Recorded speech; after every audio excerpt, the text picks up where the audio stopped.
Is it better? The view is better this way if we're talking. At the back.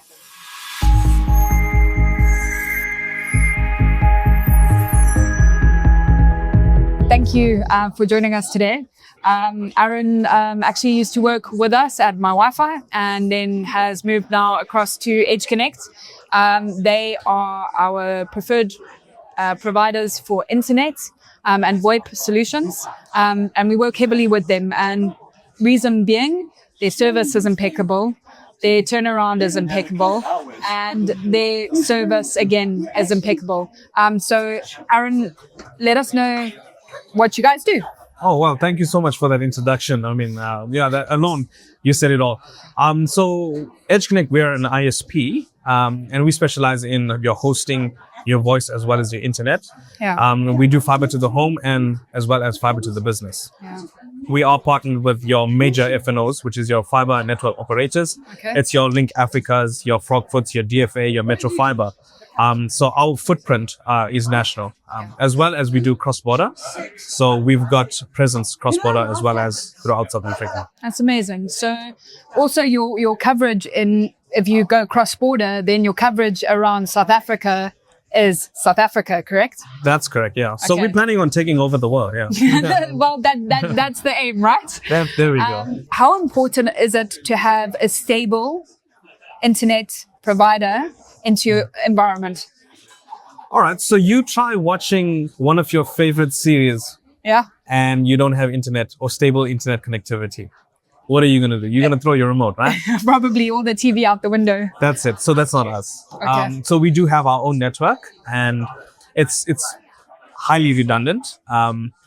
In saying that, we are very stable, and we do have 24/7 monitoring on our network. So yeah, we can guarantee you low contentions on our links as well as stability. So I can second that. We do have EdgeConnect in our offices, and sometimes we can have 20 to 30 people on the network, and it doesn't even dip. Also, the other thing is how important is redundancy. So redundancy meaning that you've actually got two fiber links coming in from two different service providers, because what happens if there's roadworks and someone digs up your fiber and cuts the line? Then what? That's exactly it. You're sitting there waiting.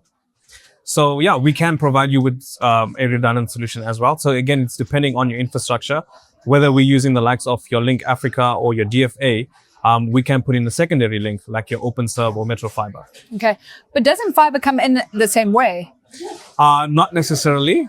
We can use different routes. Okay, cool. So again, if someone's coming up from the Correct, yeah. right-hand side of the road and digs up, you're coming from the left-hand side, then That's exactly it's a it. fail-safe. That's exactly it. Yeah. Okay, amazing. So we'll make sure that the feasibility is done accordingly and that you are totally covered. Okay, perfect. So with IT, and we used to be on dial-up. I Yeah. remember dial-up. That was Jeez, not yeah. fun. Then we moved to ADSL, right? Yeah. And then we've moved to fiber. Now, in the way that things are evolving so fast, what is the future? So when it comes to your fiber spectrum, it's always going to be available because it's the most stable form of internet connection that you currently can have. Yeah. And I don't see that changing in the near future because, again, when it comes to your copper and when it comes to your fiber, if people do dig up fiber, what are they going to use it for? You know? So I think for now, we are pretty safe, and fiber is the way to go now. And it will be the way to go. Okay, so now you've got satellite. So you've got Starlink. And I like border. It's like Sorry, everyone's you lost connection Yeah, there? 100%. Are you coming from Starlink? So I understand, like, but that environment is evolving. It is. Yeah. So what are your thoughts around it? So when it comes to satellite, there's a lot of dependencies on satellite. Okay. For example, if you're using satellite, you're dependent on the weather. So if you've got bad weather or if there's no line of sight. I didn't think about that. Yeah. So if there's no line of sight, you're not going to have a stable connection. As opposed to fiber, where it's coming directly from us to you, it's as stable as it gets. Amazing. We're in Africa, so we've got the cities, which is dense, it's built up, the infrastructure's there. Now we go into the middle of Kruger, where we've got a lodge, as an example, and no fiber. What would be the options for that? So again, with Edge Connect and with us, we will log a feasibility to see what infrastructure is available. So whether it's fiber or whether it's satellite or VSAT, we can get you some sort of solution. So in your outlying areas, we will go back to our last miles and we'll say, look, we do have a client that's wanting connectivity. What can we do? Either we'll come in and we'll trench the fiber, or we'll provide you with an alternate solution, such as a VSAT or a microwave solution.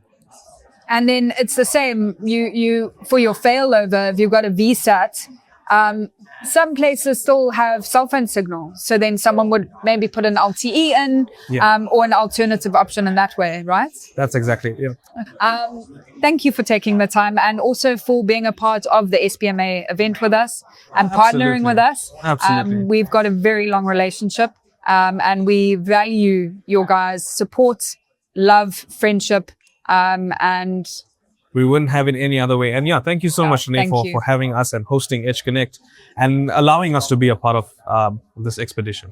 Thank you. And whoever's watching this, give us a shout. If you've got buffering, if you're watching this video, give us a shout. We are, there'll be some contact details below. And we'll get you connected, And we'll get you connected. Bye.